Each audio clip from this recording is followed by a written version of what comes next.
Bonjour et bienvenue dans le podcast Souveraine et créatrice. Donc aujourd'hui, on accueille Maïlan Ripoche. Coucou Maïlan.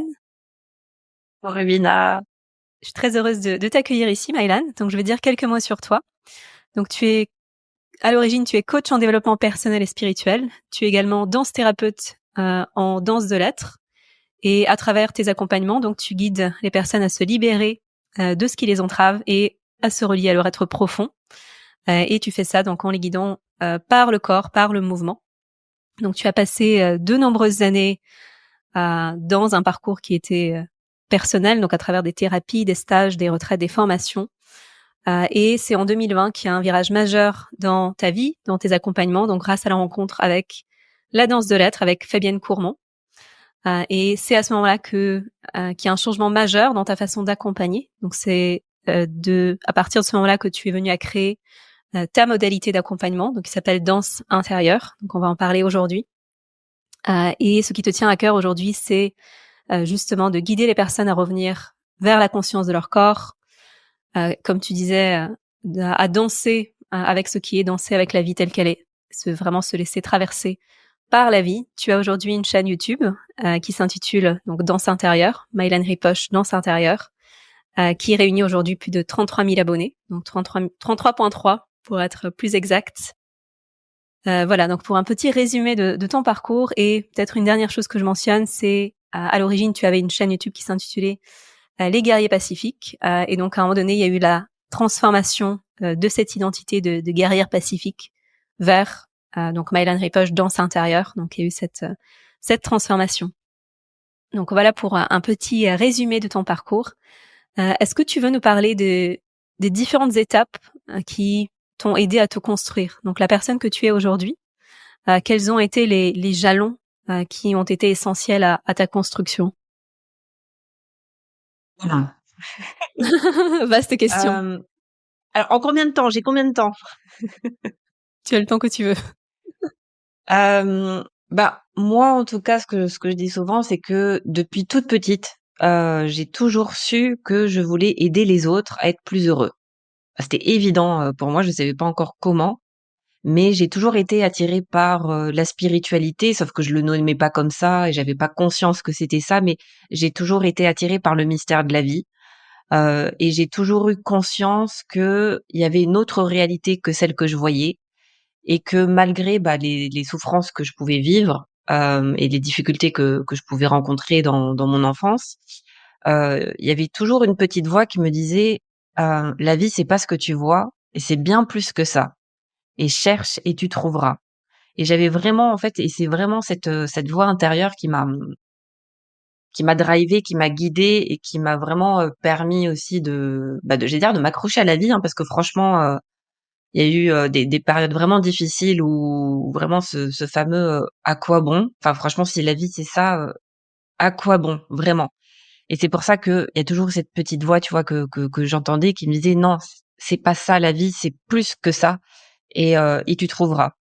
Et donc pendant des années, on va dire que j'ai un peu cheminé toute seule, voilà. Je lisais pas plus que ça, enfin j'aimais pas lire d'ailleurs, donc voilà. Mais je faisais souvent des prières, voilà. Je m'adressais à un Dieu, à l'époque extérieur à moi.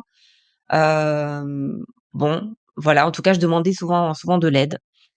Et ma première rencontre dans ma vie qui était hyper importante, ça a été mon enseignant de kung-fu de Shaolin, donc que j'ai rencontré à l'âge de 19 ans et qui a été pour moi le début de mon cheminement développement personnel et spirituel, puisque un jour à la fin du cours, il vient me prêter le livre qui a changé lui sa vie à l'âge de ses 19 ans aussi, qui était Le Guerrier Pacifique de Dan Millman, donc qui est un roman initiatique basé sur une histoire vraie d'un jeune gymnaste qui devient ensuite champion du monde du trampoline et qui va rencontrer son maître spirituel dans une station d'essence, une nuit alors qu'il n'arrivait pas à dormir, et qui va lui apprendre l'art d'être heureux sans raison.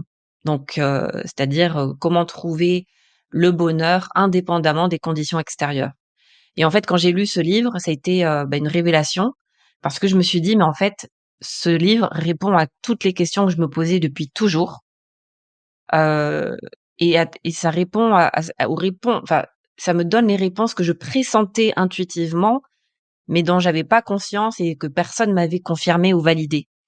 Et donc, j'aurais une gratitude infinie et éternelle envers ce livre qui, pour moi, a vraiment changé ma vie. Donc pour moi, ça a été le grand début de mon cheminement, spirituel, donc à 19 ans, et grâce à mon enseignant, de l'époque. Et donc moi, mon cheminement, il a démarré avec les arts martiaux, et c'est marrant parce qu'aujourd'hui, je boucle un peu la boucle, mais je vais en parler plus tard dans mon parcours. Et donc j'en ai fait à peu près une dizaine d'années, voilà, des arts martiaux un peu tout confondu, enfin pas tout confondu, mais plusieurs, pas que du kung-fu. Mais j'ai dû arrêter parce que j'y ai laissé un genou, donc du coup après, bah, le corps il suivait plus. Mais en tout cas, voilà, il y a eu, ce grand, ce grand virage dans ma vie, cette grande rencontre. Et puis, moi j'ai ensuite, donc à la fin de mes études, j'ai fait des études dans la communication. Et bah, pareil, une deuxième rencontre qui a été marquante dans ma vie, c'était, bah, avec cet intervenant extérieur dans mes cours, en amphi, qui était pas, prof à la fac, mais qui était vraiment intervenant en ressources humaines et qui était aussi coach, professionnel. Et en fait, je n'avais jamais entendu parler de ce métier-là. Et quand il nous a parlé de son métier, bah, pareil, deuxième révélation, je me suis dit: «Mais en fait, c'est ça que je veux faire. En fait, non, je veux pas travailler dans l'humanitaire, je veux pas être assistante sociale», parce que je tournais un peu autour de ça, tu vois? J'étais pas trop, voilà, je faisais de la com parce que je me suis dit: «Bon, bah, dans les études qui sont à ma disposition là, en l'occurrence à Bordeaux, bon, bah, c'était ça qui m'intéressait le plus parce que tout le monde me disait: «Ouais, tu parles trop, tu es trop bavarde», donc je me suis dit: «Donc je vais faire de la communication. Au moins j'aurai le droit de parler». Mais voilà quoi, enfin.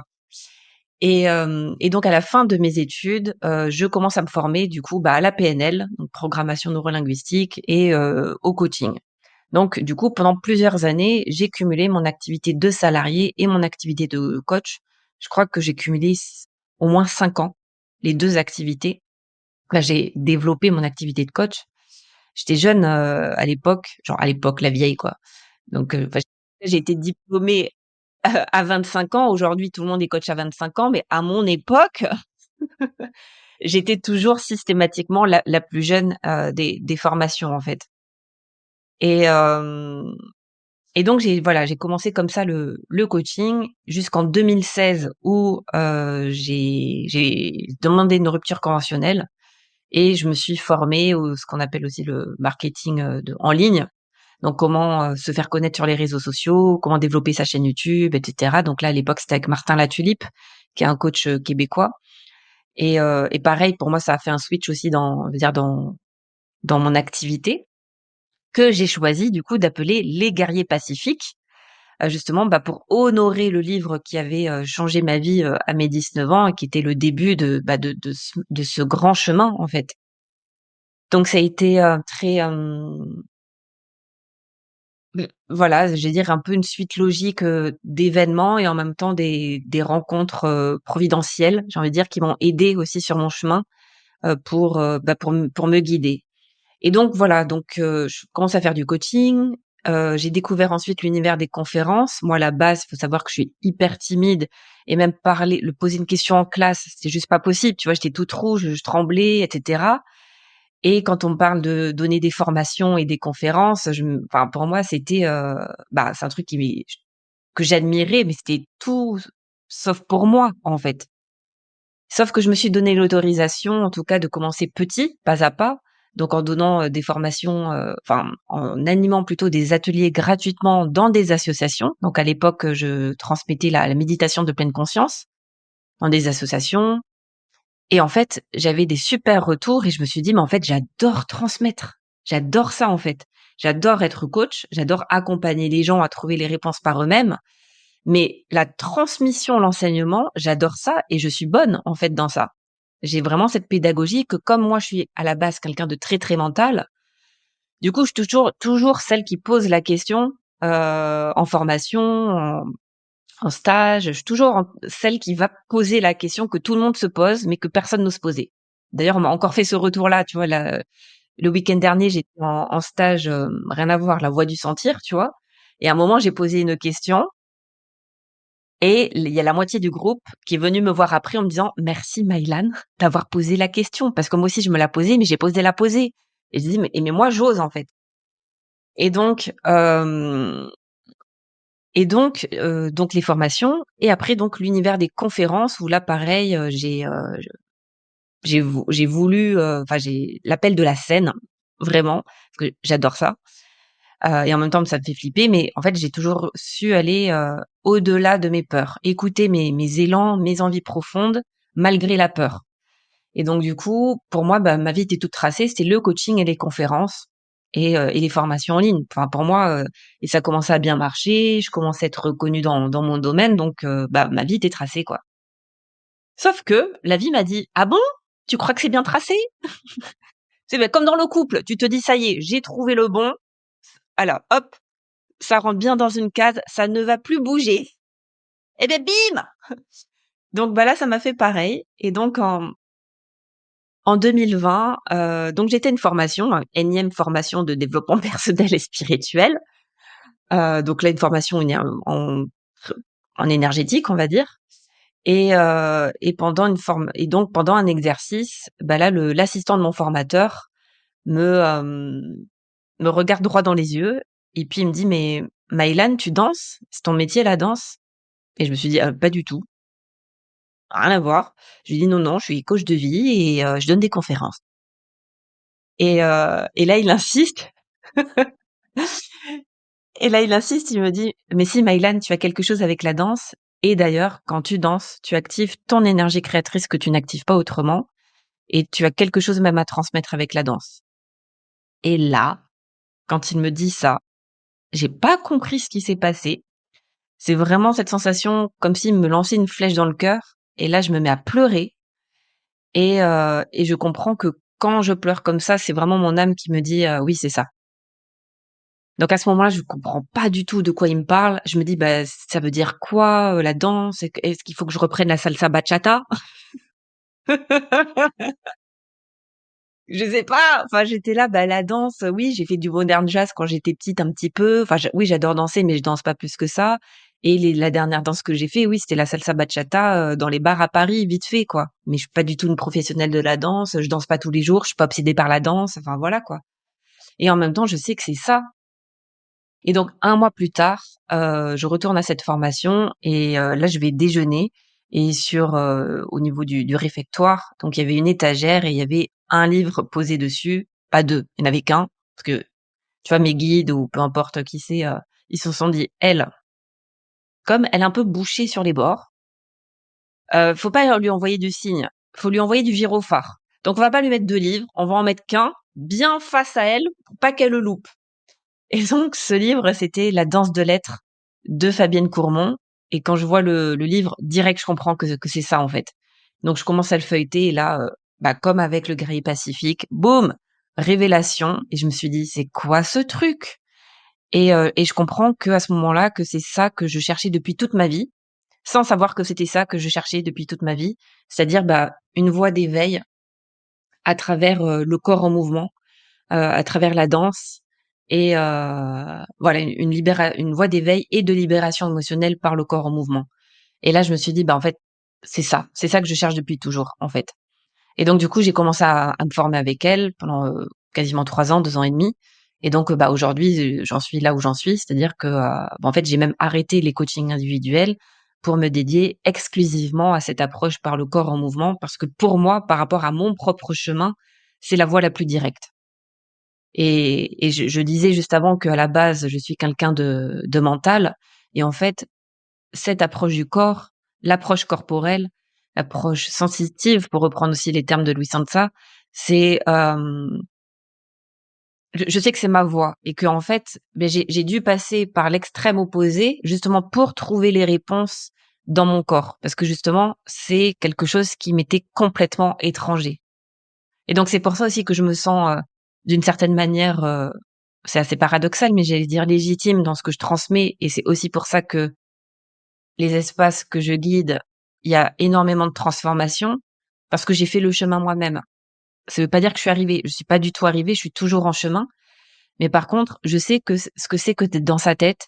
Je sais à quel point c'est difficile quand on a vécu toute sa vie dans sa tête parce que de par notre vécu, on a été coupé en 2 qu'on sait pas se reconnecter à notre corps, à nos émotions. Oui, je peux te dire je suis triste, je suis en colère, mais dire comment ça se traduit dans le corps, c'était impossible pour moi avant.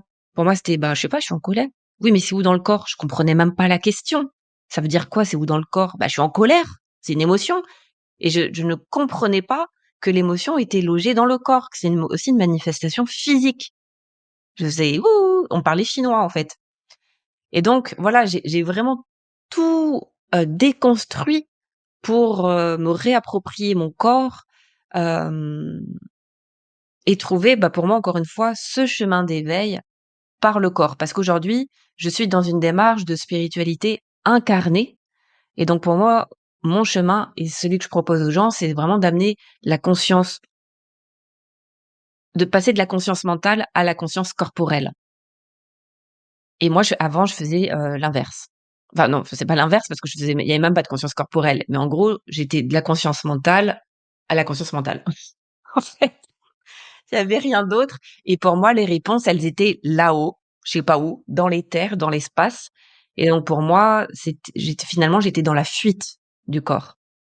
Et là, je comprends que non, que à partir du moment où je suis un être incarné, le chemin, c'est dans l'autre sens. C'est de là-haut vers le bas. Voilà, pour schématiser, même s'il y a pas de haut et de bas dans l'absolu, mais on se comprend. Je pense qu'il y a beaucoup de personnes qui se reconnaissent en fait dans cette difficulté-là. Et donc moi, clairement aussi, je faisais partie des personnes beaucoup dans la tête et très peu dans le corps. Et ça a été aussi mon chemin personnel de petit à petit descendre dans le corps, dans les émotions. Et je pense que c'est ça aussi qui nous permet de mieux guider ces personnes-là. Est-ce que tu voudrais bien nous partager un peu plus en détail comment ça s'est passé pour toi? Donc à partir du moment où tu as rencontré la danse de l'être, donc à partir du moment où tu es vraiment passé par ce chemin du corps, quelles ont été les étapes en fait, quels ont été les moments essentiels dans cette reconnexion? Donc passer de la tête au corps, qu'est-ce qui s'est passé? Parce que c'est pas quelque chose qui se passe en un claquement de doigts, c'est forcément toujours un processus.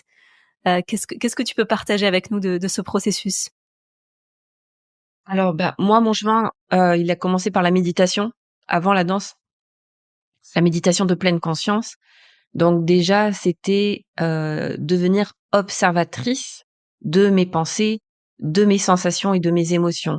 Donc déjà, tout simplement déjà de remettre de l'attention sur le corps. Je veux dire, c'est basique, mais en fait, on le fait jamais. Enfin, moi, je le faisais jamais. C'est-à-dire que je vivais vraiment que dans ma tête. Donc déjà, pour moi, c'est la première étape, c'est de poser l'intention et l'attention sur le corps. Donc et d'être dans cet état d'observateur qui n'est pas identifié à ses pensées, à ses émotions, mais de voir que finalement, je ne suis pas mes pensées, je ne suis pas mes sensations, je ne suis pas mes émotions, je suis celui qui observe, je suis l'espace qui observe ces phénomènes-là dans le corps. Donc ça, c'était une première étape, mais finalement, dans cette étape, en tout cas pour moi, de la méditation, on n'est pas dans le corps, on est dans cet état de neutralité, d'observation. Et du coup, pour moi, avec la danse, pour moi, c'était un pas supplémentaire, notamment quand on me disait, bah, laisse faire le corps, admettons, invoque l'énergie du ventre du feu et laisse cette énergie feu danser à travers toi. Pareil, j'étais là, mais comment on fait? Je sais pas. Et c'est en fait, pour moi, c'est un chemin qui se crée, tu vois? C'est un peu comme, au début, tu vois, une rivière qui est à sec, bah, et au début, il y a un petit filet d'eau, tu vois, à travers, l'intention et au fur et à mesure de pratique, de discipline aussi, de régularité, bah, en fait, le petit filet d'eau se transforme en petite, en petite rivière et puis en torrent et cetera. Donc ça voilà, c'est déjà, un entraînement. Donc donc oui, en tout cas, ça a été déjà par, l'observation, l'intention et je sais pas comment expliquer, c'est pas évident parce que justement c'est une approche corporelle, donc c'est difficile de mettre des mots, mentaux, dessus. Mais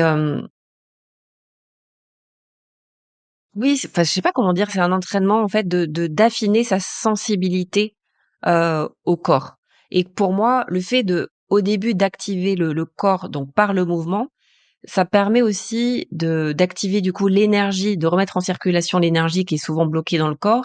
Et c'est une fois qu'on l'a bougé, là après on peut se mettre dans cet état d'immobilité pour ressentir justement ce qui se passe dans le corps, comment ça vide, comment ça circule, comment c'est bloqué.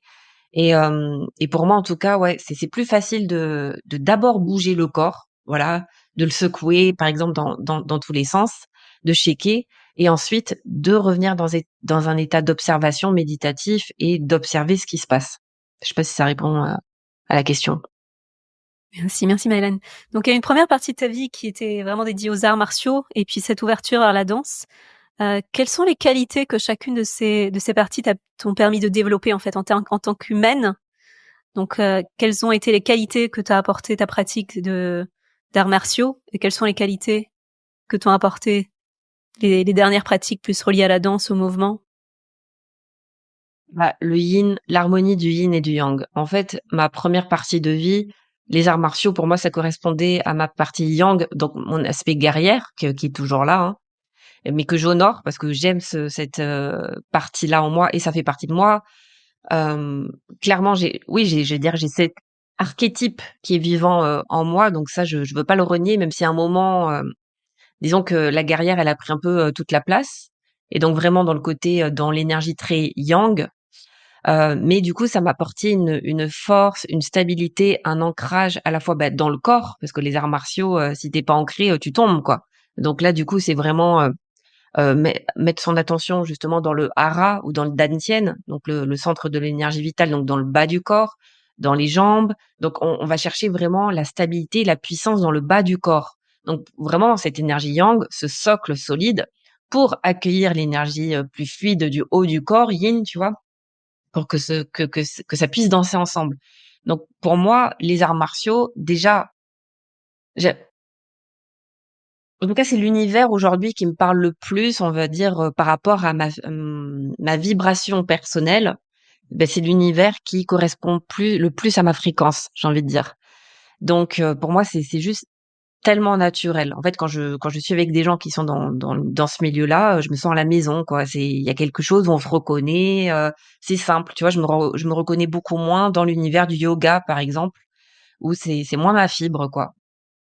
Et donc pour moi, ça m'apportait aussi une certaine, discipline, un ancrage, une humilité. En fait, c'est toutes les valeurs des arts martiaux, l'humilité, mais aussi une spiritualité incarnée aussi. Parce que, en tout cas dans l'approche taoïste et notamment à travers aussi le tai chi, c'est quand même très relié, à la nature, à la base. Et donc, pour moi, ça m'a apporté aussi toute cette dimension aussi spirituelle connectée à la vie, au vivant, à l'univers, de manière beaucoup plus large. Et, et puis cette droiture, cet alignement intérieur. Vraiment, pour moi, c'est vraiment l'archétype du guerrier, c'est vraiment le côté très aligné, très stable, focus. Ouais, vraiment l'archétype du guerrier pacifique. Du maître zen quoi, vraiment, mais qui peut, dégainer le sabre s'il faut. Donc il y a la force et il y a la puissance, et la douceur en même temps. C'est pas que de la force, en fait. Il y a la douceur aussi, c'est-à-dire qu'il sort la force que quand c'est nécessaire et ça, j'adore ça. Ça me fait vibrer et donc ça, c'est les arts martiaux et la danse et ben, en fait, ça m'a ouvert à mon côté féminin que j'avais complètement mis de côté, justement parce que j'étais coupée de mon corps. Hem Et de mon énergie féminine, de mon énergie yin, donc de ma réceptivité, de ma vulnérabilité, de l'ouverture du cœur et du coup, en fait, ça m'a aujourd'hui apporté cet équilibre-là que je n'avais pas parce que j'étais vraiment que dans le côté, action-réaction. Parce que moi, je suis très, c'est mon tempérament aussi, hein, je suis très feu. Donc pour moi, le passage à l'action, il est très facile. C'est-à-dire, avoir une stratégie, passer à l'action, avoir des projets, je sais faire, ça me fait voilà, j'y arrive, c'est facile pour moi. Par contre, me laisser vivre, me laisser aller, lâcher prise, le fameux grand mot, heu, la réception, le non-faire, le non-effort, c'était des concepts inconnus chez moi, en fait. Et du coup, la danse m'a vraiment permis de mettre beaucoup plus de rondeur, de flexibilité, de douceur, bah, déjà dans mon corps et dans ma manière d'être aussi. Et c'est pour ça que j'adore l'approche du corps et l'approche de la danse, parce que pour moi, c'est hyper puissant dans ce sens-là, parce qu'à partir du moment où on rééquilibre l'énergie dans notre corps, on la rééquilibre dans notre vie aussi, quoi. Yes. Donc pour moi, c'est hyper complémentaire, les deux. Pour introduire ces notions-là dans l'entrepreneuriat et donc spécifiquement ton activité. Donc comment est-ce que ces qualités donc dont on vient de parler, de yin et de yang, de féminin, masculin, donc flow, structure, comment est-ce que tu les implémentes? Donc dans nos conversations privées, je t'admire toujours pour ta capacité à prévoir, à structurer, donc le fait, la façon dont tu planifies tes lancements qui est super structuré, qui est prévu 3 mois à l'avance, donc tout est vraiment hyper bien agencé. Donc comment est-ce comment est-ce que tu inclus ces qualités-là dans ton entreprise, donc ce flow et la structure. Et donc la structure, je viens de mentionner quelques éléments. Comment tu inclus du flow et comment les deux s'équilibrent? Bah, en fait, c'est naturel chez moi. Donc en fait, c'est pas, je le force pas et c'est vrai qu'on en a beaucoup parlé, mais en fait, c'est dans ma personnalité. Donc je suis aussi, en human design, tu vois? Je suis générateur manifestor. Donc j'ai la capacité à mener à bout, donc je crois que je connais vraiment pas le human design, mais de ce que j'en ai compris, typiquement les générateurs, c'est quand même plutôt souvent des personnes qui ont beaucoup d'idées, mais qui préfèrent que ce soit quelqu'un d'autre qui les mette en place. Alors que générateur manifestor, on a la capacité de manifester nos projets. Donc moi, en fait, c'est inné. Donc c'est difficile d'expliquer quelque chose qui est inné parce que moi, ça me demande vraiment pas d'effort. C'est tellement naturel pour moi et que moi, juste me laisser porter par le flow, mais c'est une source de stress incroyable chez moi en fait. Alors que pour d'autres, c'est de planifier 3 mois à l'avant. Ils vont te dire, mais à quoi ça sert? Et moi, ça me stresse. Dans 3 mois, je sais pas où je serai. Mais moi, ça me stresse de me dire: «Oui, je me laisse porter par le flow, puis on verra bien». Non! Non, je peux pas. Donc moi, en fait, c'est plus l'inverse. C'est sortir un peu de l'hyperstructure, finalement, qu'il y a chez moi, et de m'autoriser plus d'espace de flow. Mais tu vois, typiquement, mes stages, le programme, il est minuté. Bon, il est minuté parce que j'ai des playlists aussi, donc voilà. Mais si tu veux, ma guidance, elle est écrite à l'avance. Tout est minuté, il y a 0 place au hasard. C'est intéressant, mais stage, c'est Et je l'inverse total. J'ai une structure globale, je sais où je vais, mais alors au sein des activités, moi je me laisse complètement guider par le flow, tu vois. Après j'ai des playlists, j'ai des musiques, mais tout est complètement dans le moment, tu vois. C'est l'opposé, l'exact opposé. Moi, j'admire, tu vois, c'est ça où toi tu vas admirer ma structure. Moi, je vais admirer cette capacité à se laisser porter par le flow. Moi, ça me stresse. Mais par contre, je dis ça, mais je me je fais de plus en plus confiance aussi à mon intuition. Et c'est-à-dire qu'en tout cas, moi, ce qui va me rassurer, c'est d'abord d'avoir une structure bien carrée, bien définie, d'avoir mon programme, voilà, minuté. Et parce que je sais que j'ai ça sur lequel je peux me reposer, parce que mon cadre, il est défini, à l'intérieur, ensuite, je vais pouvoir m'accorder la liberté de changer si je veux. Et donc, ce qui peut arriver des fois, parce qu'en fonction des fois de l'énergie du groupe, je vais dire: «Ah bah là, je vais en fait intervertir, les pratiques et cetera, parce que là, en fait, le groupe là, il est crevé, il en peut plus. Au contraire, là, ils sont chauds, on y va». Et donc du coup, je vais être aussi à l'écoute de ce qui se passe, mais pour moi, ce qui va être rassurant, c'est d'abord avoir ma structure bien en place d'abord. Et une fois que la structure est bien en place, tout est bien carré, là, je vais pouvoir, me laisser porter par le flow. Hem, J'entends donc aussi pour moi, en tout l'importance cas, dans de... mon ouais? Vas-y. Non? Vas-y. J'entends aussi l'importance de bien se connaître parce que on est chacun des êtres différents, on a des fonctionnements différents et je pense que ce qui est essentiel, c'est plutôt que d'essayer de faire comme quelqu'un, c'est de vraiment suivre ce qui nous correspond et éventuellement aussi, si on le souhaite, développer des qualités qui sont peut-être manquantes. Mais je pense que c'est vraiment très important de ne pas essayer de faire comme quelqu'un d'autre. Et ce que j'ai noté aussi, c'est l'importance d'avoir des personnes dans notre équipe qui fonctionnent d'une manière qui est compatible avec la nôtre. Et à quel point c'est important parce que si notre fonctionnement stresse nos collaborateurs, c'est pas productif en fait.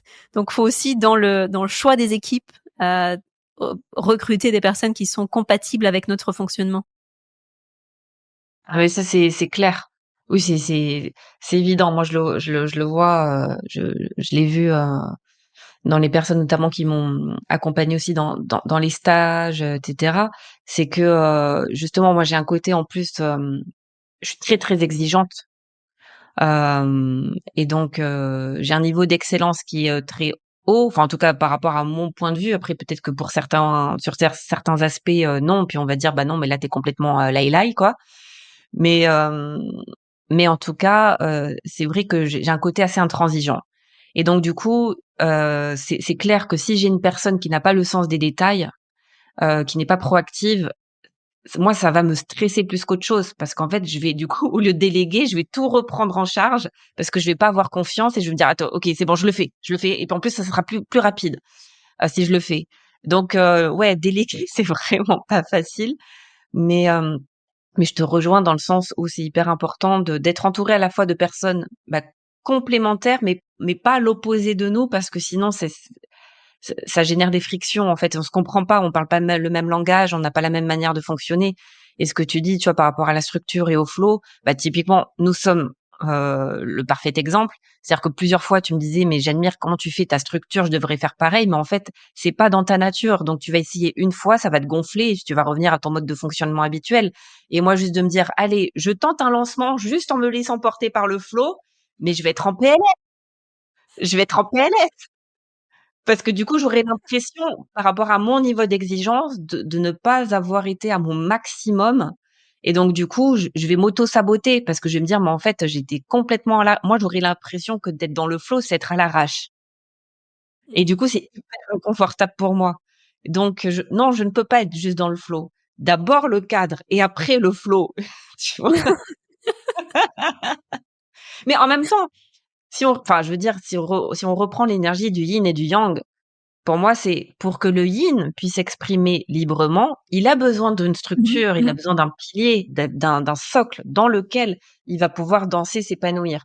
Mais s'il y a juste l'énergie libre, yin, bah, en fait, ça donne des gens qui partent dans tous les sens, finalement qui n'ont aucune structure et finalement qui n'arrivent jamais à concrétiser des choses parce que justement il y a pas ce cadre qui contient, qui canalise l'énergie. Et c'est pour Je ça suis que moi totalement je le fais d'accord aussi avec toi. beaucoup travailler au niveau du corps. Et je vois justement parce qu'aujourd'hui, moi, personnellement, ça me gonfle, je vais le dire comme ça, de ne parler que du féminin sacré. Parce que si on ne développe que cette énergie féminine, du coup, notre énergie masculine est en carence. Et du coup, bah, pour moi, il y a quelque chose qui n'est pas équilibré. Et pour moi, l'harmonie naît de l'équilibre. Et donc, on peut pas être que yin, on peut pas être que yang. Et donc, pour moi, c'est important d'avoir aussi cette structure, cet alignement et cet ancrage intérieur, justement pour savoir où on va, pour poser des limites, pour prendre des décisions, notamment surtout quand on est entrepreneur. Sinon, mais ça donne des gens qui sont juste créatifs, donc voilà, qui se laissent porter, bah, comme tu dis, un peu par le flow, donc ils vont, voilà, là, ils ont l'élan de faire ça, ils vont le faire et puis voilà bien le truc, mais il y a aucune structure, donc en fait, leurs projets n'aboutissent pas. Mais au bout d'un moment, le business, c'est le business. Il y a une structure, il y a des codes à respecter. Sinon, aujourd'hui, je trouve qu'il y a beaucoup, beaucoup de gens, et notamment dans le milieu de la spiritualité, où il y a beaucoup de gens qui vont un peu avec la fleur au fusil et finalement qui finissent en burn-out, mais parce qu'il y a zéro structure. En fait, il y a zéro stratégie même. Mmh mh. Et bon, et de mon point de vue, ça ne peut pas fonctionner à long terme. Après, Mmh peut-être mh. qu'il y a des gens, bah, il y en a sûrement, hein, pour qui ça marche juste de se laisser porter par le flot, le bouche à oreille. Bah, moi, ça marche pas. En tout cas, chez moi, ça ne marche pas juste comme ça. Donc, Je pense que et ce du qui est et du coup, ça important. fait des personnes qui, ouais, qui vont finir par retrouver un job alimentaire parce qu'en fait, beh, ils se sont épuisés et dans la non-structure, en fait. C'est un sujet hyper important que tu abordes là et je pense que c'est comme tu dis, c'est-à-dire que si ça fonctionne, très bien, tu vois? Et si ça fonctionne pas juste au niveau financier, mais si ça fonctionne aussi en termes de comment est le niveau d'énergie. Donc si, tu vois, une personne, quel que soit son équilibre intérieur, trouve un équilibre dans son fonctionnement, dans son niveau d'énergie, dans son niveau de fatigue et de ressourcement, et le revenu financier, très bien. Mais je pense qu'il y a beaucoup de personnes qui, par un déséquilibre dans un côté ou l'autre, vont se retrouver dans des difficultés. Et je pense que le déséquilibre à la fois du féminin et à la fois du masculin va causer des difficultés parce que quand il y a trop de rigidité, ça cause aussi énormément de stress. Et je vois que les personnes qui fonctionnent uniquement sur la volonté, la discipline, la rigidité, en fait, elles se crament. C'est obligatoire. Au bout d'un moment, ça se crame. Et à l'opposé, comme tu dis, en fait, les personnes qui sont uniquement à 100% dans le flow, très souvent, leur activité ne fonctionne pas parce qu'il manque la structure. Et d'où l'importance, en fait, d'avoir cet équilibre entre le féminin et le masculin, le yin et le yang en nous. Qu'est-ce qui, toi, t'a permis donc, tu as un yang très fort, comme on a parlé, donc il y a probablement le rôle des arts martiaux qui a joué une partie. Qu'est-ce qui peut permettre à une personne de développer ses qualités yang? Donc moi, ce que je regarde aujourd'hui, parce que c'est un aspect que je cherche à renforcer plus dans ma vie, ce que je constate, c'est qu'en fait, c'est pas dans l'activité que je développe, c'est en dehors, tu vois, c'est la discipline que je peux avoir dans le fait de faire du sport, dans la méditation. Donc en fait, c'est même pas dans l'activité que le yang pour moi se développe, c'est dans tout ce que je vais mettre en place dans ma vie qui va me permettre de développer mon yang. Donc de la même façon que toi, tu as mentionné les arts martiaux qui t'ont permis de développer une certaine partie de ce yang. Qu'est-ce que tu pourrais donner comme conseil donc aux personnes qui aimeraient fortifier cet aspect-là de leur être, donc l'aspect plus structure, organisation, planification, discipline? C'est inné chez toi? C'était là la base, Oui. c'était là. Oui, c'était là la base en fait. Bah, c'est aussi mon éducation. C'est ma personnalité, mon éducation et oui, les arts martiaux, mais au final, les arts martiaux, je pense que c'est vraiment une partie infime. C'est avant tout ma personnalité. Mmh. Donc, je suis née avec, on va dire, cet atout-là qui, comme tu le disais, peut aussi se retourner contre moi quand il prend tout l'espace. Donc, de toute façon, rien n'est tout blanc ou tout noir. Donc, bah, moi justement, mon défi, c'est au contraire, c'est plus m'autoriser des moments, de réceptivité, de non-effort. J'aime beaucoup ce terme, le non-effort. Les taoïstes appellent ça le Wu Wei, l'art du Wu Wei, donc le non-effort, le sans forcer. Moi, j'étais beaucoup dans je force, je force, je force. Et si je travaille pas à fond les ballons, si je me suis pas donné au maximum, c'est jamais assez en fait. Donc moi, j'ai vraiment appris à rééquilibrer, ça. Donc j'ai pas vraiment de conseils parce que pour moi, c'est à part dire ce que tu as dit, c'est-à-dire oui, bah, en fait, c'est à la base, c'est déjà une volonté d'avoir de la structure, de se discipliner, un petit peu, même si bon, ce mot, pareil, discipliner, il peut faire peur et puis pareil, moi, parce que j'ai à la fois un côté très structuré, mais je suis pas forcément disciplinée. C'est assez paradoxal. C'est-à-dire que tu vois, typiquement, les pratiques, les routines, j'en ai pas. À chaque fois, on me pose la question, mais je réponds honnêtement. Je dis, à chaque fois, quand on me dit, c'est quoi tes routines, Maïlan? Non, je vais mentir en disant, ben, tous les matins, je fais mon petit yoga, mes petits étirements, mon petit tai chi. Non, je le fais pas tous les matins. J'ai pas la discipline de le faire tous les matins, ma méditation. Non, je le fais pas tous les jours. Donc, donc je serais mal placée pour parler de discipline parce que moi-même, je ne l'applique pas. Par contre, naturellement, j'ai la structure. Donc, pour moi, c'est 2 choses différentes. Par contre, je sais ce que je veux. Donc typiquement, je sais que j'ai un lancement, typiquement là, c'était le 3 octobre, j'ai mon webinaire de présentation. Bon, bah, c'est qu'est-ce que je dois mettre en place? Mes pubs, elles doivent être prêtes, à telle date. Je dois préparer mon ce qu'on appelle le tunnel de vente. Je dois préparer des posts, mes mails. Donc bah, du coup, voilà, je veux dire là, pour moi, c'est que de la logique, faut que tout soit prêt d'ici le 3 octobre, qu'est-ce que je dois faire? Donc j'ai ma to-do list. Et après, par contre, je vais pas dans ce niveau de justement que certains alors, jour 1, je fais ça, jour 2 non, je me dis: «J'ai tout ça à faire et donc je fais un peu tous les jours» et voilà. Et puis, mais en tout cas, cette date-là, faut que tout soit fait. Donc, ouais, c'est plus de la stratégie, quoi, j'ai envie de dire. Et d'être accompagné justement par quelqu'un dont c'est le domaine si jamais c'est pas, enfin moi là aujourd'hui je fonctionne toute seule, mais je me suis formée en fait. Donc C'est pas tu as une tombé du ciel, quoi. activité. Exactement. Donc tu as une activité qui fonctionne bien, et je pense que c'est important quand on est dans les métiers de l'accompagnement de bien comprendre que l'accompagnement, les compétences pour l'accompagnement, c'est des choses complètement différentes, c'est des compétences complètement différentes de ce qui est nécessaire en fait pour développer une activité. Et je pense qu'il y a beaucoup de personnes qui font l'erreur de croire que ça va découler tout seul en fait. Juste. Donc dans certains cas, ça peut découler tout seul, mais c'est quand même relativement rare. Et il y a effectivement un certain nombre de compétences à apprendre, tout comme on apprend des compétences pour accompagner. Pour la partie business, qu'est-ce qui t'a le plus aidé? Donc, tu as mentionné à un moment donné la formation avec Martin Latulippe. Qu'est-ce qui t'a donné les compétences nécessaires et quelles ont été les clés pour avoir l'activité que tu as aujourd'hui qui fonctionne très bien. Donc pour tes lancements, tu as plusieurs centaines d'inscrits par lancement, donc tu es la personne que je connais qui a les meilleurs lancements. Donc qu'est-ce qui a permis ça? Donc encore une fois, c'est pas un truc miracle de Maïlan a de la chance, ça lui tombe du ciel, ah ben elle a de la chance, alors moi j'ai pas de chance. Donc qu'est-ce qui t'a permis d'avoir cette activité-là aujourd'hui? Hem, je pense que c'est vraiment un ensemble de choses. La première chose pour moi, la base, c'est que je suis alignée avec ce que je transmets. Mmh. Au-delà du marketing business et tout, c'est que pourquoi ça marche? Parce que je vibre ce que je transmets, je kiffe ce que je fais, je prends du plaisir, j'ai de la joie et je sais que je suis alignée, que je suis exactement à la bonne place en bon moment. Donc pour moi, ça, c'est la base. C'est déjà se poser la question: «Est-ce que je suis alignée avec ce que je transmets?» Je vais donner un exemple. C'est un peu caricatural, mais ça n'en est pas une puisque je le vois partout. Des gens qui promettent, de faire décoller ton business alors que eux mêmes galèrent. Excusez-moi, mais il y a Oui, quelque chose qui n'est ça je pas trouve ça cohérent. très pas aligné en fait. Donc effectivement, j'en vois beaucoup qui sont sur une activité, leur activité ne fonctionne pas du tout et ils se reconvertissent en coach business. Ça, je trouve ça incroyable.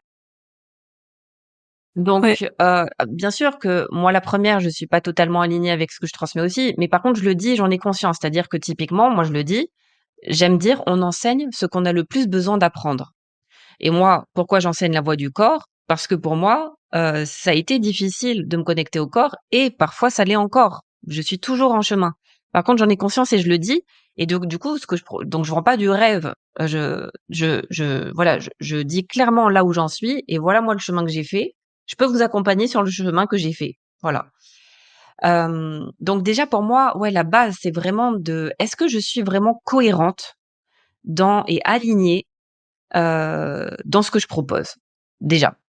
Et donc, pour moi, voilà, la première question, c'est quand ton activité ne décolle pas, juste déjà, honnêtement, et avec lucidité et discernement, est-ce que tu es vraiment aligné avec ce que tu transmets? Aujourd'hui, pareil, il y a beaucoup de gens, et c'est très bien, qui veulent aider les autres à aller mieux. Mais toi, tu en es où dans ta propre vie? Est-ce que toi, tu t'achèterais? Non, mais vraiment, est-ce que moi, c'est le moment où je me jette des fleurs. Mais typiquement, quand pendant mes stages, je dis pas que, bien sûr que je suis pas arrivée et tout, mais j'ai créé le stage que j'aimerais vivre. Et moi, personnellement, je m'inscrirai à mon propre stage parce que je me dis franchement, heu, ce que vivent les gens, j'aimerais tellement le vivre parce que franchement, c'est parce que c'est de la bombe. Là, c'était la minute utilité. Mais je le dis parce que je le pense vraiment. En fait, je suis tellement fière, tu vois, je suis tellement heureuse, tu vois, et fière de ce que je propose quand je vois les transformations des gens, quand je vois ce qu'ils vivent, je me dis mais j'ai créé le stage de mes rêves pour les autres. Et donc c'est un peu oui, pour se moi je célébrer m'offrirai. aussi. C'est important de se célébrer et de reconnaître ce qu'on a créé, la valeur de ce qu'on a créé. Je pense Mais que oui, c'est un aspect qui est essentiel aussi. les ateliers en ligne, je suis hyper fière de ce que je propose parce que en tout cas aujourd'hui, c'est le maximum de là où j'en suis. Bien sûr que je vais encore continuer à cheminer, mais je me dis là, je donne tout. Je donne tout et je kiffe ce que je fais et moi-même je m'inscrirai à ce que je fais en fait. Donc la première question, c'est est-ce que tu achèterais tes propres services? Est-ce que tu achèterais ton accompagnement? Est-ce que tu cheminerais avec toi-même? Si la réponse est non, il y a un souci. Donc, en tout cas, ne t'étonne pas si ça ne décolle pas.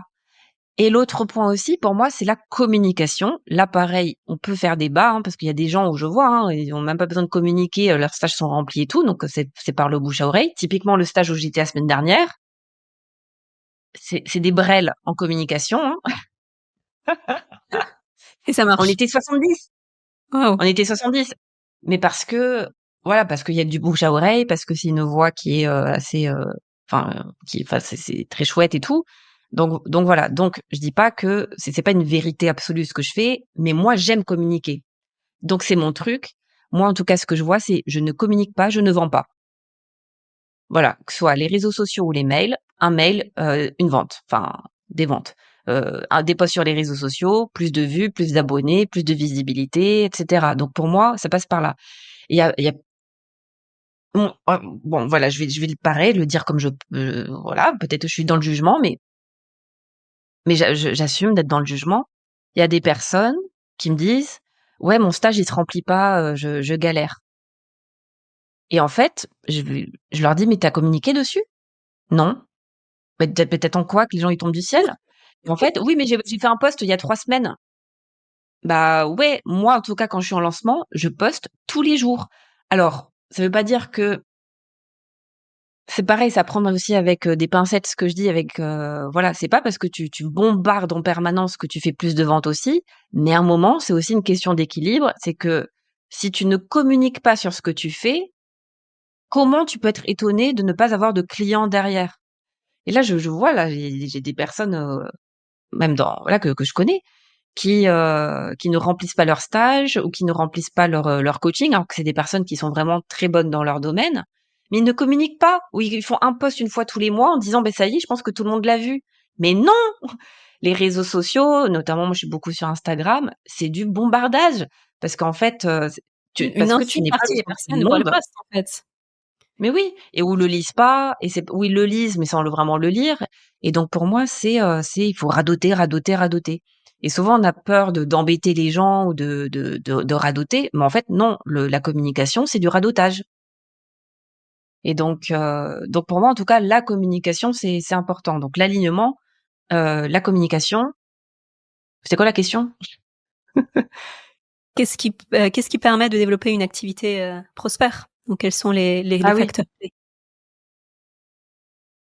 surtout ça, l'alignement et la communication et la stratégie dont on a parlé aussi, tout à l'heure. C'est-à-dire que pareil, il y a des personnes aussi, je vois, qui sont pareil, c'est tellement dommage parce que c'est qu'ils sont vraiment bonnes dans leur domaine, et j'en ai plein dans mon entourage, perso, où je me dis: «Mais franchement, tu mérites tellement être connu». Alors qu'il y a des brels sur le marché où enfin, ils ont 15 000 likes sur leur post. Alors franchement, mais c'est du vide, c'est du vent.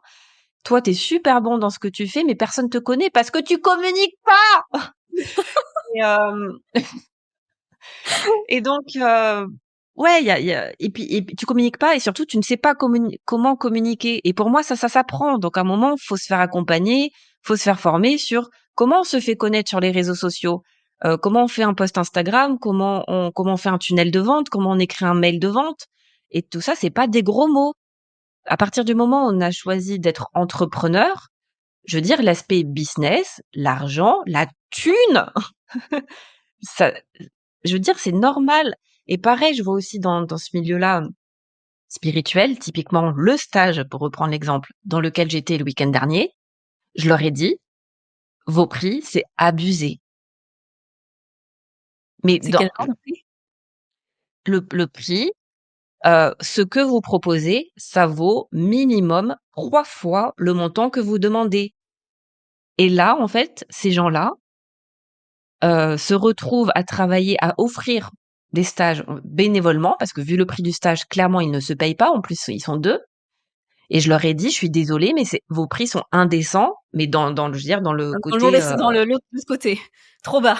de l'autre côté. C'est-à-dire que 80 € les 2 jours, what the fuck? Et donc, je suis désolée, moi qui suis moi-même entrepreneur à mon compte, et moi j'ai aucun problème, avec l'argent. En tout cas, j'ai envie d'en faire, clairement, parce que j'ai envie d'avoir une vie, confortable. Je me considère comme quelqu'un de spirituel pour mettre des étiquettes, mais je veux dire, il est où le problème? Et en fait, ces personnes-là me disaient: «Oui, mais voilà, on veut partager au plus grand nombre, être dans le don». Et pour moi, il y a quelque chose qui n'est pas juste pour eux, parce que qu'ils sont dans cette, générosité, à côté, ils sont obligés de se taper un job alimentaire pour pouvoir donner des formations gratuites. Mais c'est un non-sens. Moi, j'ai pas envie d'avoir un job alimentaire pour pouvoir offrir généreusement, gratuitement, mes dons. Non, je veux vivre de mon activité, pas pourquoi l'un serait incompatible avec l'autre. Et pour moi, dans ce milieu-là, il y a aussi énormément de croyances limitantes par rapport à l'argent, dans le milieu spirituel, faut être dans la générosité et le don. Ben, moi, c'est pas, en tout cas, je vois pas les choses comme ça. Non. Moi, en tout cas, j'ai pas envie de fonctionner comme ça. Je Honnêtement, je respecte, enfin, j'honore les gens qui le font, Mais mais moi, non, avec qui je suis, non, c'est hors de question que je me retrouve, à faire un job alimentaire, pour pouvoir, j'allais dire, prouver ma générosité, à côté. Parce que je suis spirituelle, donc je suis dans le don. Bah non, je suis pas dans le don. Non, je fais payer. Donc Je pense que c'est une question importante aussi parce que oui. c'est une limitation que beaucoup d'accompagnants rencontrent aussi dans leur positionnement, dans leur choix de prix, le fait de vouloir rendre ça accessible, mais en réalité, euh, mon avis sur le sujet, c'est qu'en réalité, on ne sert même pas les personnes qu'on a envie de servir, dans le sens où quand la personne, elle vient, qu'elle s'investit pas, que c'est quelque chose qui est disponible juste comme ça, en fait, il n'y a pas l'effort intérieur qui est fait pour la transformation. Donc moi, je constate clairement les différences entre les personnes qui investissent de l'argent, comment elles s'investissent dans leur développement personnel, dans le cheminement, dans les pratiques. Et qu'on le veuille ou non, en fait, l'argent, c'est aussi une énergie. Plus j'investis, en fait, plus je vais m'investir moi. Donc moi, c'est ce que je constate aussi. Moi, quand j'investis dans des programmes, plus j'investis d'argent, plus je suis à fond sur le truc. En fait, plus ça m'apporte en termes de transformation. Et évidemment, en fait, il y a aussi des différents niveaux d'investissement, différents niveaux de prix. Donc, et je pense que c'est important aussi pour la personne, pour son propre processus de transformation, qu'il y ait un investissement en fait, qui soit qui compte pour elle, que ce soit pas juste un investissement minimal en fait. Ah mais exactement, je suis tellement d'accord. Moi, je vois et je le dis, hein, le gratuit, ça n'a bon, Ça je n'a suis pas un peu d'impact en extrême, hein. fait, ça a très C'est-à-dire peu d'impact ça le n'a jamais gratuit. servi. Mais non, il y a très peu d'engagement et aujourd'hui, le comme on peut tout avoir gratuitement aujourd'hui, hein, si on veut, sur YouTube. Je veux dire, la connaissance, on les a, on peut tout avoir, gratuitement. Mais en effet, ça ne demande pas du tout le même engagement. En tout cas, il y a très peu de personnes qui sont capables de reconnaître la valeur du gratuit et à l'inverse mais moi la première, je vois tous les cadeaux offerts, les freebies, les trucs comme ça, je les ouvre jamais parce que, bon, je me dis, bon, enfin, je le dis pas consciemment, je me dis pas: «Ça n'a pas de valeur», mais je n'accorde pas de valeur parce que comme je l'ai pas payé, bon, je le verrai plus tard et donc non et d'ailleurs, moi, je l'avais vu, hein, quand je faisais du coaching, c'est le jour où j'ai doublé mes prix, j'ai doublé, hein, du jour au lendemain, j'ai doublé mes prix, que j'ai jamais eu autant de clients et surtout les transformations qu'il y avait derrière parce que comme j'ai doublé les prix, du coup, l'investissement personnel des personnes avait doublé aussi parce qu'ils se disent: «Là, à ce prix-là, j'ai intérêt à avoir des résultats» et ils les avaient et donc bien sûr, l'idée, c'est toujours cet équilibre. Il s'agit pas d'aller dans les extrêmes. Aujourd'hui, bon, on en avait parlé aussi toutes les 2, des personnes, qui demandent 10 000 € pour 3 jours de stage ou je sais pas combien, enfin voilà. Où il y a des trucs qui sont complètement indécents et qui ne sont pas justifiés surtout parce que ça peut être justifié par rapport à la valeur qui est donnée, mais aussi aujourd'hui, il y a aussi le contre-pied du high ticket ou des prix hyper élevés, mais qui ne sont pas justifiés dans la valeur qui est vraiment donnée. Donc ça, c'est pour moi, c'est pas OK. Tout est une question d'équilibre. Mais le gratuit, pour moi, au bout d'un moment, faut en tout cas, pour moi, c'est encore une fois, ça demande énormément d'honnêteté envers soi-même, de se dire: «Pourquoi je le fais gratuitement? Pourquoi je fais ces prix aussi, ras les pâquerettes? Est-ce que c'est vraiment uniquement par générosité ou parce qu'en fait, au fond, j'ai peur du regard des autres? J'ai peur d'être jugée parce que je me permets de faire des prix qui, moi, me paraissent plus justes et qui me permettent surtout de vivre.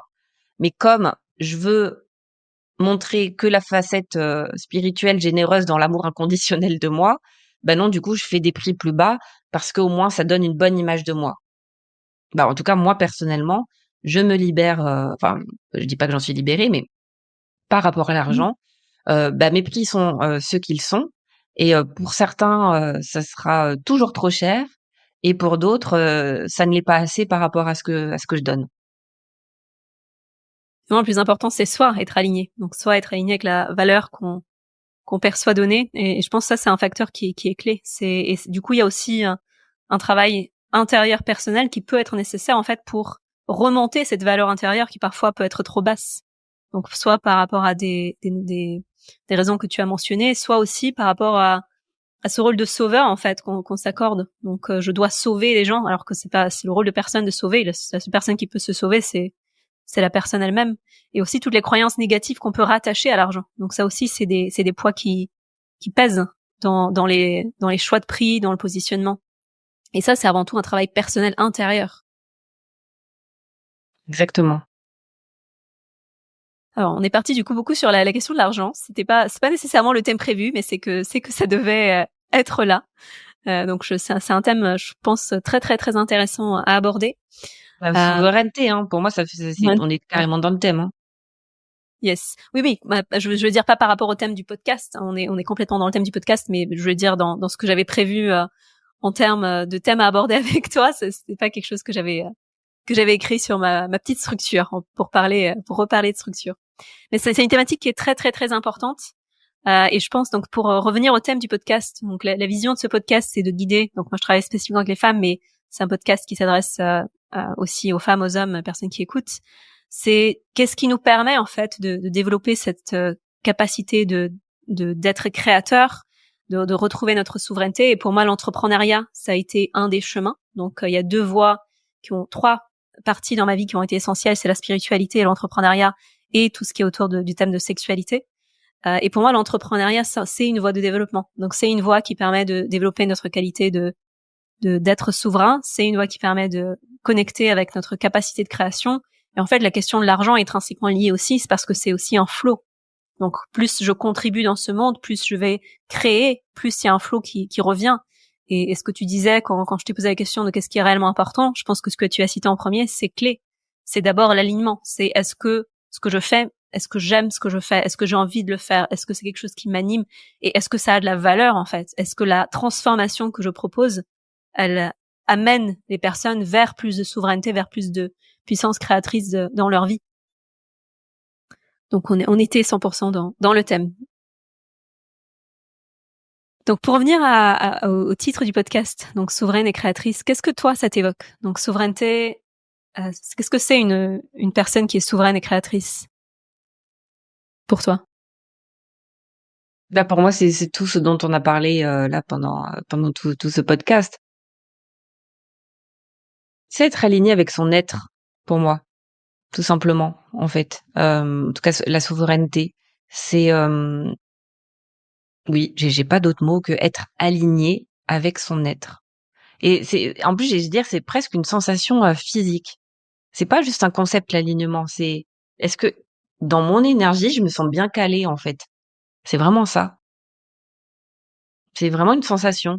Et donc moi, je me sens souveraine puisque je me sens alignée dans ce que je dis, dans ce que je fais, dans ce que je suis. Je sais que je suis à la bonne place en bon moment.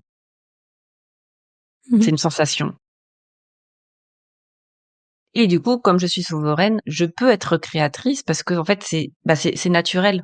Donc je laisse faire à travers moi. Très belle vision. Merci beaucoup Mylan. Donc du coup pour les personnes qui nous ont écoutés, donc si elles veulent te retrouver, donc elles peuvent le faire sur ton site internet, sur ta chaîne YouTube. Donc tous les liens seront postés donc sur dans le descriptif du podcast. Donc ta chaîne YouTube qui s'appelle donc Mylan Danse intérieure, ton compte Instagram. Est-ce que tu veux nous dire les détails exacts de C'est chacun? Mylan Ripoche. Tous les réseaux sociaux, c'est ça mon nom, Mylan Ripoche. Voilà, donc vous tapez Mylan Ripoche dans Google, vous trouverez tous les liens et vous retrouverez aussi toutes les infos dans le descriptif du podcast. Donc Mylan, comme on a pu mentionner au cours de ce podcast, donc tu proposes des stages sur le thème danse intérieure, tu proposes un programme que tu lances plusieurs fois par an, donc qui s'appelle aussi Danse intérieure, qui est un cycle en ligne. Est-ce qu'il y a d'autres choses qui vont venir? Non, en tout cas, je sais pas quand va sortir ce podcast, mais j'interviendrai à Paris le 10 novembre, donc à la 2024, puisque du coup, je précise. Donc dimanche 10 novembre à la Bellevilloise. Donc là, je vais dans un événement qui s'appelle l'Automne alchimique. Et donc là, je vais animer un atelier de 2 heures et demie. Mhm. Donc je pense que c'est très très chouette. Donc si vous voulez goûter à cette expérience-là, bah, vous êtes les bienvenus. Et puis c'est tout. Non, c'est essentiellement moi les ateliers en ligne et les stages en présentiel qui sont la plupart du temps en Ardèche. Mhm. Donc si vous voulez plus d'infos, du coup, vous pouvez consulter le site de Mylan pour les prochaines dates. Donc là, je crois qu'il y a un stage qui arrive en novembre et qui est complet, c'est ça? Ouais, Et le prochain, la tu as déjà les fin dates? dans 2 semaines, même pas dans 10 jours. Il est dans 10 jours et il est complet, ouais. Et le prochain, Et est-ce le que tu as prochain, déjà il les sera dates? en avril. Avril, voilà. Mi-avril 2025 et fin mai 2025. Super. Donc vous avez toutes les infos. Vous pouvez vous rendre sur le site de Mylan pour retrouver toutes les infos. Merci, oui, merci beaucoup Mylan. Est-ce qu'il y a quelque chose que tu veux dire pour le mot de la fin? Non. Juste, merci Tout a pour ton été dit. invitation. Ouais, tout a été dit en tout cas, puis c'était un très chouette moment. Merci Rubina. Merci, merci. Merci Mylan.